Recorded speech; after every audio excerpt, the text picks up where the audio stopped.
ไปบางใดนี่อุปกรณ์เราพี่น้องเราเห็นบ่อุปกรณ์เรานี่โอ้ใส่ขอเกาะอย่างดีได้นี่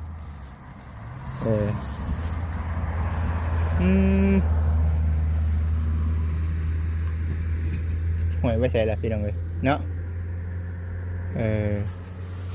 นี่เป็นธงเพิ่นเนาะอันเด็บเพิ่นได้นี่มีทูบมีได้เพิ่นก็ได้ไล่แมงวันเพิ่นว่าได้จิชีมัดไว้นี่วะเนาะหรือว่าหอยไว้นี่ก็ได้เนาะพี่น้องเนาะบุจิชีหอยไว้นี่เด้อพี่น้องเด้อเนาะโบกล้าซื้อมาหลายเพราะว่ายันบริพ่อเราคือแบบนี้แหละพี่น้องเลยเนาะเป็นเซนด์วิชเนาะบุจิชื่อเซนด์วิชแล้วก็เอลเซ่เนาะแล้วก็ขนมเอามาให้เรา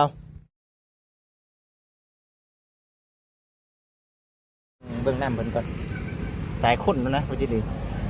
โอ้ยน้ำเพิ่นกระเบิดได้นี่น้ำกระเบิดแหละน้ำกินเพิ่นกระเบิดได้นี่ขออนุญาตได้พี่น้องเด้อโอ้ยเข่าเพิ่นแล้วก็เข่าเหนียวบ่วงเพิ่นอยู่นี้เนาะแมงวันอยู่ไหนโคมเพิ่นก็อยู่หันเนาะไว้ใต้แง้มกลางคืน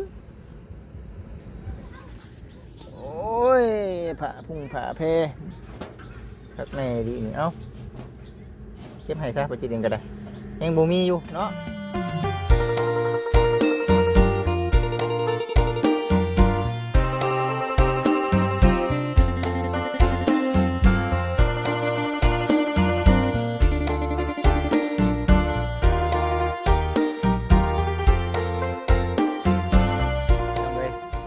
กับทักทายสบายดี FC ทุกท่านเนาะพบพ่อกับเบาจิตอุทุมพรคือเก่าอีกเช่นเคยวันนี้นะเบาจิตเองเนาะมาอยู่ที่เฮือนของเอื้อยเอาบ่ขออนุญาตน้ำเอื้อยกระลุ่งเนาะ เอื้อยรัศมีเนาะเอื้อยรัศมีซะพี่น้องเนาะแต่ว่ารัก35เนาะเพิ่นมักจะเอื้อยกระลุ่งเนาะสาวกระลุ่งหรือว่าบ่ขออนุญาตน้ำอีกกระลุ่งเนาะทางสะบานเพิ่นมากกว่านะพี่น้องเอ้ยบ่จิตเองก็เลยว่า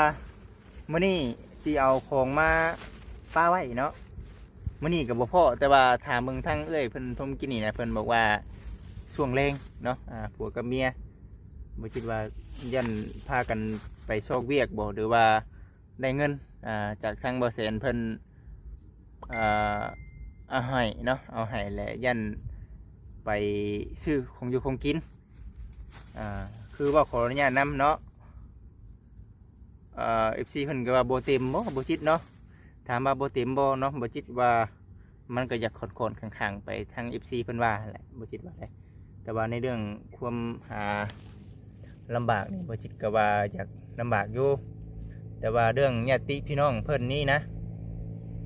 เพิ่นบ่จิตก็ว่าน่าจะมีอยู่แหละแต่ว่าเขาเจ้าก็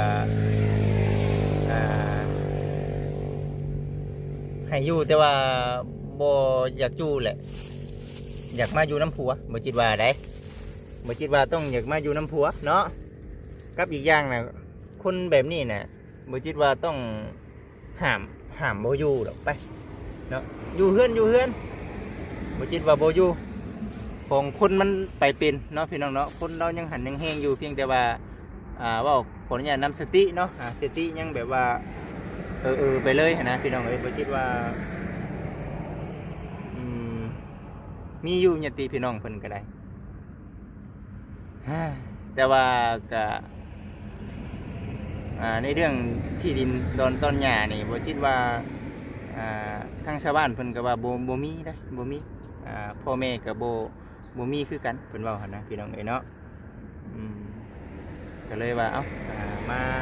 มาหาเพิ่นอีกเพิ่นนี่ก่อนหั่นนะพี่น้องเอ้ยเบิ่งเด้อสิเปลี่ยนมุมกล้องให้เบิ่งเนาะนี่ดิพี่น้องเอ้ยอยู่เข้มทางเนาะอยู่เข้มทางไฟเพิ่นก็ยังมีอยู่เลยพี่น้องเอ้ยเนาะพากันไปทางไหนเหรอเนาะดินพัวค่อยเบิดได้แล้วไปสั่นได้ดินพัวเฮาเบิดเลยเพิ่นเว้านะมานอนอยู่ข้างทางอันนี้นะฮู้แล้วพี่น้องเอ้ยทางชาวบ้านเพิ่นเว้าวัดเปลือกอันนี้นะโบแมนนั่นเด้อพี่น้องเด้อเนาะโบแมนอุปกรณ์เพิ่นอันนี้นะเพิ่นไปยินไป กลเอาอาหารของเอื้อยเนาะผมกินนี่ที่ว่าเราขายเฮ็ดเราเปล่านะพี่น้องเอ้ยเนาะที่ว่าเราขายเฮ็ดเลยไปมั่งเอาเหรอเอามาเฮ็ดอยู่พี่บ่มีบนนอนเบิ่งสิเอามาใส่ก่อนเฮ้ยคนเลยเนาะเบิ่งไปบางใดนี่อุปกรณ์เราพี่น้องเอ้ยเห็นบ่อุปกรณ์เรานี่โอ้ใส่ขอเกาะอย่างดีได้นี่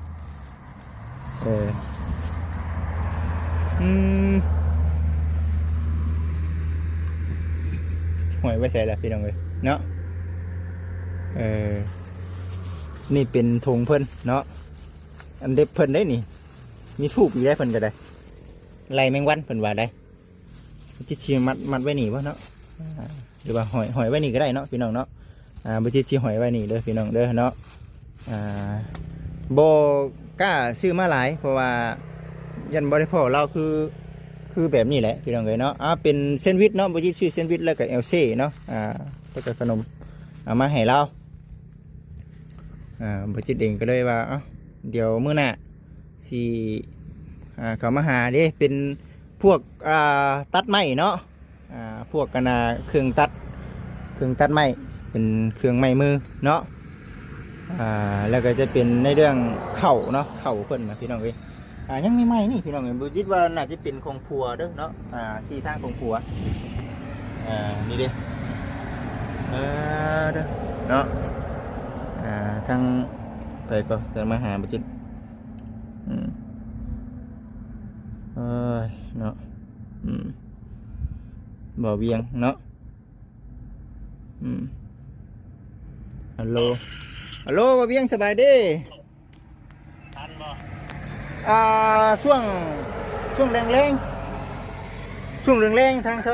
ชาวบ้านบ่จิตถามเบิ่งชาวบ้านนะเพิ่นบอกว่าช่วงแรงพุ่นเพิ่นบ่อยู่ติแม่นเพราะว่าช่วงบ่แสนเพิ่นมาน่ะบ่แสนเพิ่นว่าเพิ่นพ่ออยู่เพิ่นเว้านะพ่อจังหวะนี่แล้วเนาะก็เลยเอาขนมได้หอยไว้ว่ะบ่แสนเพิ่นกำลังขี่ม้าได้ล่ะไปสิไปทันบ่มัน4:30นั่นเดี๋ยวกับโมเมนต์มือใหม่ผู้มือไม้เนาะมือใหม่มือยังดอกก็มาเบิ่งน่ะไปพี่น้องเอ้ยมาเบิ่งมาเอาขนมเด้มื้อจะว่าเขามื้อนะมันสิได้บ่ มื้อน่ะมื้อน่ะขายของอยู่ตลาดนั่นแหละว่าสิไปรำนะยันว่าแบบว่าเลิกจะขายของจะไปนะพูดอะไรเดียวเริ่มต้นเดือนก่อนเดี๋ยวซีบุ๊กอีกเริ่มแล้วมือเนี่ยเว้ยมือเริ่มบ่มือน่ะบิดมือก่อนบิดมือก่อนมันยากยังอย่างอยู่บิดมือก่อนแล้วมันจะกินมืออยู่วะบิดมือนี่บิดนูนนะมันหลุดได้บ่เวียงข่อยก็เลยอยากฝนตกอยู่กับมือโอ้ยตกอยู่บนอื่นแต่ไม่ได้ตกอยู่หน้าข่อยเนาะจะได้บ่แสนได้บ่แสนก็มาลองถามเบิ้งโดยไปเดี๋ยวทำอะไรนั่นก็ขี่โทรหาไม่โอเคโทรบอกว่าไปบ่ฮอดนะทำมื้อนี้นะโอ้ได้จ้ะพูดได้จ้ะโอกาสหน้าพูดแล้วยังอยู่ซิโนอยู่นี่โอ้อยู่ซิโนฮู้แม่นยังอยู่ซิโนอยู่เลยโทรบอกว่าจิ๊บตอนเย็นแล้วท้าบ่แม่นอยู่ที่พี่น้องเคยบอกกันกับบ่เวียงอยู่มาเบิ่งช่วยกันในเด้อว่าซั่นนะไปซั่นโอเคซะเดี๋ยวข่อยสิบอกบ่แสนเพิ่นก่อนโอเคเนาะไปพี่น้องเอ้ยบ่เวียงเนาะเบิ่งบ่แสนบัดโอเคอยากให้สิเข้าไปบ่แสนกำลังสิมาคือกันโอเคคนจังบ่เห็นลายปานใดคนบ่เห็นลายย้อนว่าแบบว่าน้ำทางนี่เราย่านเนาะคือทางเอื้อยนี่เราแบบคนบ่เข้าหมู่แน่นะเบิ่งครั้งแรกแบบว่าช่วงแรกๆน่ะบ่จิตคิดว่าสิเป็นแบบคือไอ้สิงนั่นแหละเข้ามาหลายระยะแบบนี้นะพี่น้องเนาะกำลังสิเข้าไปกำลังสิเก่าไปเพิ่นว่า โอเคเดี๋ยวสิไปเอาสิ้นหมูก่อนเนาะเป็นนั่นเด้อพี่น้องเด้อเนาะเป็นประเภทพวกเสื้อผ้าหนาแพรเป็นมอนเนาะ FC เพิ่นว่าแม่นบ่จิตว่ามันบ่แม่นขี้ตัว FC บ่เนาะบ่ขี้ตัวได้พี่น้องเนาะบ่จิตอันนั้นแล้วบ่จิตเองก็ยังถามเอื้อยผมกินนี่เนาะFC เบิ่งตามคลิปFC ก็สิเห็นเนาะเพราะว่าเอื้อยเราบอกว่าโอ้ยเราก็เป็นคนร่อนเล่เนาะเว้าภาษาบ้านๆเฮาว่าบ่เต็มปานใดเนาะบ่เต็มปานใด อยู่เฮ็ดได้จ้ะพี่น้องเอ้ยเนาะเว้าไปตามไปนี่แหละเนาะแต่ว่าเขาเจ้าก็บ่มีดีว่าซั่นหั่นนะก็เว้าไปตามที่ชาวบ้านว่าหั่นแหละเนาะแล้วก็บ่มีดีแต่ว่าอยู่นำกันสองผัวเมียเว้าไว้นั่นน่ะนะพี่น้องเอ้ยเนาะอยู่นำกันสองผัวเมียคำมาเขาคือเจ้าก็มาอยู่ได้เพิ่นว่าหั่นนะลองเบิ่งบ่จิตว่าได้เนาะเนาะคนไกลทางมาเนาะสมมุติว่าคือทีมงานเฮามาหลายก็เราก็สิย้านเนาะอันนี้ใครแน่เนาะบ่เสียนเพิ่นมาค่ำก็มาแต่คันเดียวเนาะยันหลายคันแบบคือบ่จิตก็รถใหญ่บ่เสียนก็รถใหญ่เนาะบ่ต้าก็รถใหญ่ยันเราย่านไปสั่นนะพี่น้องเอ้ยเพิ่นก็ได้ว่าโอเคได้พอดีได้ตอนนั้นเพื่อเฮาสิทำความรู้จักกับทางครอบครัวเพิ่นนี่ก็บ่ธรรมดาเด้พี่น้องเอ้ยเนาะเราต้องคอยเป็นคอยไปเนาะเพราะว่าหนึ่งคืออยากจักเนาะอยากจักเบิ่งว่าเรานี่สิเป็นจังใดว่าซั่นนะพี่น้องเอ้ยเนาะที่ไปที่มาสิเป็นจังใดว่าซั่นแต่ว่าบ่จิตเองก็ถามไปแล้วเนาะเพียงแต่ว่าพุ่นแหละถ้าหากว่ามันลึกๆดีเนาะบ่จิตเองก็สิถามที่ไปที่มาเฮือนซ่านดันเป็นพ่อกับแม่เนาะถามหาฮอดพุ่นแหละพี่น้องเอ้ยแต่ว่าทางชาวบ้านเพิ่นก็รับประกันได้ล่ะว่าเราก็เป็นคนดอนเด้เนาะคำมาก็มาพากันมาอยู่น้ำผัวตัวนี้บ่จิตเองก็เว้าบ่ช่างเนาะเห็นว่าเราเป็นเว้าแบบนั้นเนาะเห็นว่าเราเว้าแบบนั้นส่งผู้เมียจะว่าพากันไปหารับจ้างทำบายบ่จักพี่น้องเอ้ยเนาะ พากันไปหารับจ้างทำบายบ่จักบ่จิตว่าก็เลยบ่พอยันช่วงแรงพุ่นแหละส่งผู้เมียเพิ่นพากันมาเนาะ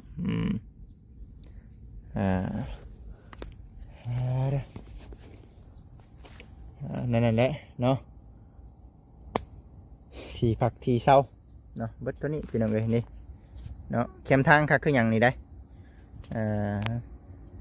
มันกับย่านแล้วเนาะผ้าห่มเนาะนี่คือชิบุมิบ่จิตเบิ่งข้างแล้วเนาะ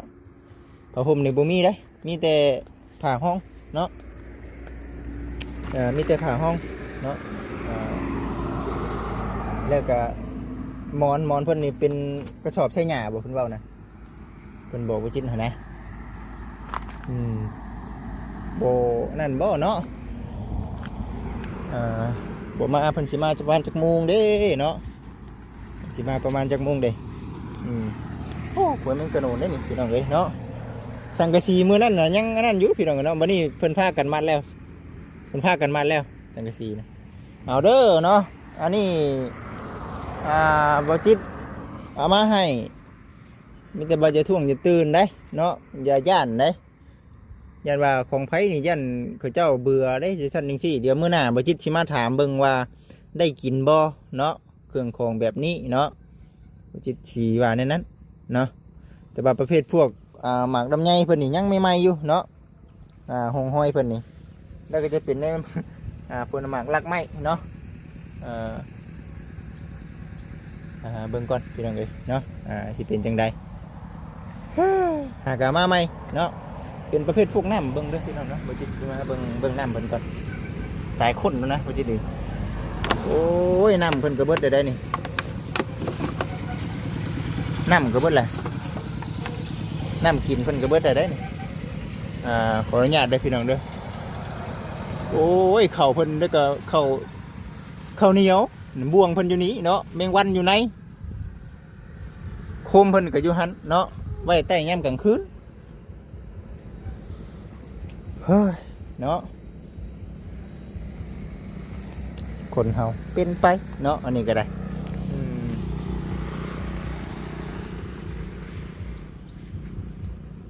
มีฮอดกินฮอดไข่มดแดงนะ ทั้งหลังคาเพิ่นก็มีส่งเนาะเป็นสังกะสีอันนั้นเด้อพี่น้องเด้อเนาะสังกะสีเขาเจ้าอันนั้นเบิ่งอึบอันนี้น่ะเป็นสังกะสีเขาเจ้าขายเฮ็ดเนาะกระต๊อบขายเฮ็ดเลยไปบอกแบบง่ายๆคือไปปุ้นมาเนาะ ไปปุ้นมาอันนี้ยังใหม่ๆอยู่ MC เพิ่นบอกว่านี่บ่จิตว่าซั่นหากระเฮ็ดใหม่ๆนี่แม่นพี่น้องเอ้ยเพิ่นหากระมาเฮ็ดนี่หาเฮ็ดใหม่ๆนี่นะหากระมาเฮ็ดใหม่ๆนี่เนาะเป็นประเภทพวกกันเครื่องของเนาะเป็นประเภทพวกเครื่องของเพิ่นนี่เด้โอ้ยผ้าพุ่งผ้าเพทักแน่ดีนี่เอ้าเก็บให้ซะไปจิตเองก็ได้ยังบ่มีอยู่เนาะยังบ่มีให้มาตากด้วยเลย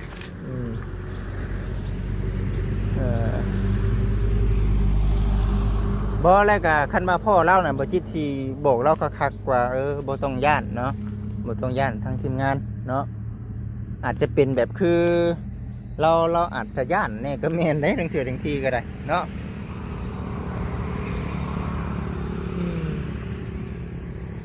เสร็จไปเนาะก็เอาเชือกเอาสังมัดจับเจืออยู่ได้แหละที่ตรงนี้เนาะคือว่าหนึ่งคือจะเป็นเชือกของผู้ชายเนาะเชือกของเมียนี่คือชีโบลายจะเป็นส่งตัวเดียวบจิตเบิ้งคักแล้วเนาะเป็นส่งตัวเดียวเด้อพี่น้องเด้อเนาะไปสันพี่น้องเลยเนาะบจิตเองสินั่นก่อนบัดนี้เดี๋ยวสิไปก่อนยังแต่หมอนเนาะหมอนที่นอนผ้าห่มเพิ่นก็ยังบ่มีเนาะหมอนก็บ่มีที่นอนก็เป็นเก็บเอาเนาะเอาซอยเพิ่นก็ซอยซ้ำนั่นก่อนเด้อพี่น้องเด้อเนาะ FC เพิ่นยังบ่ฮู้คักปานใดแน่ว่าซั่นเดี๋ยวโอกาสหน้าฟังเบิ่งบ่แสนเพิ่นว่าเพิ่นสิมาอยู่ตอนแรง FC รอเบิ่งรอชมเด้อพี่น้องเด้อเนาะว่าสิเป็นจังไดเนาะในเรื่องครอบครัวเพิ่นฟังเบิ่งเรื่องที่คำบ่แสนมาคำว่าบ่จิตสิเสร็จมาถามว่าพ่อเพิ่นบ่เพิ่นพ่อเพิ่นก็สิเข้ามา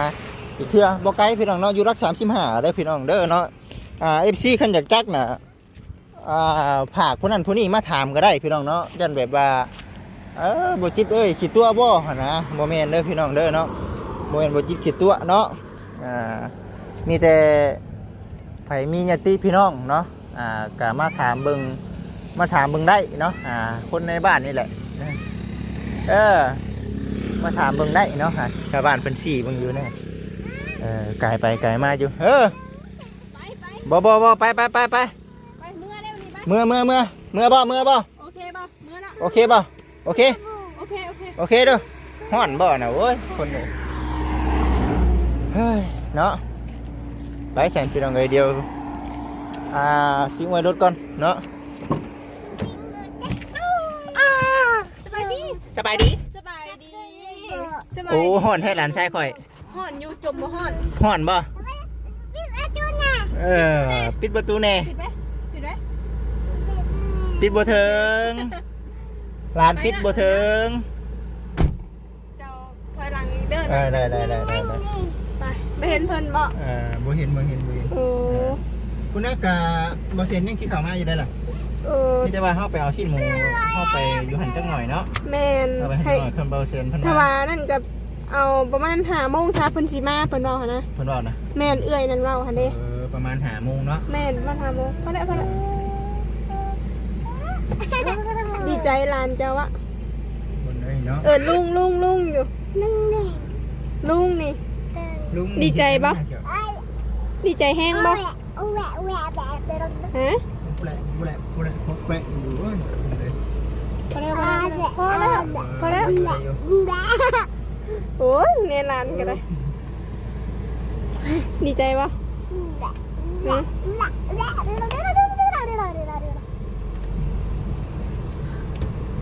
บังเด้อ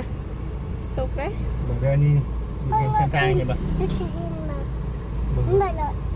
เราพุ่นเราสิเข้าไปพุ่น เข้าไปตลาดไปจังเนาะ คิดว่าเราเข้าตลาดตัวตลาดมันไม่ได้ไกลด้วยกันอย่าปักคนเลย อีป่ะให้ลุงมาเวียกก่อนอีป่ะจืนนะ จะอืดนี่ก็ได้ ยกมือยกอายอ่ะ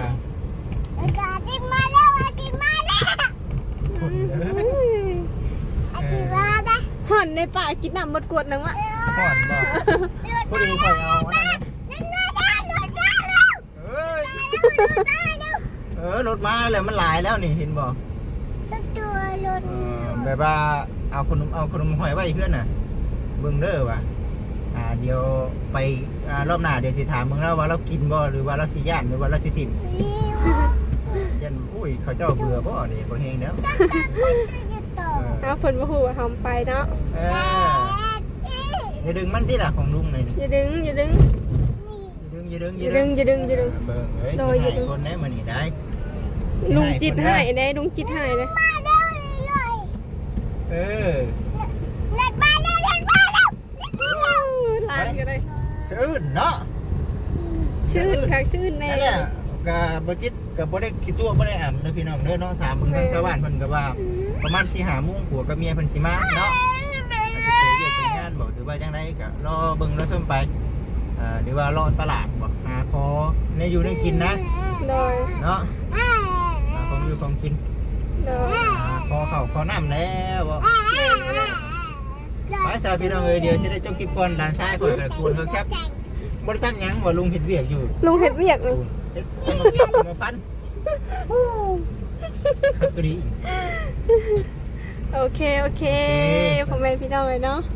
13 โดยโอเคพี่น้องเลยเนาะ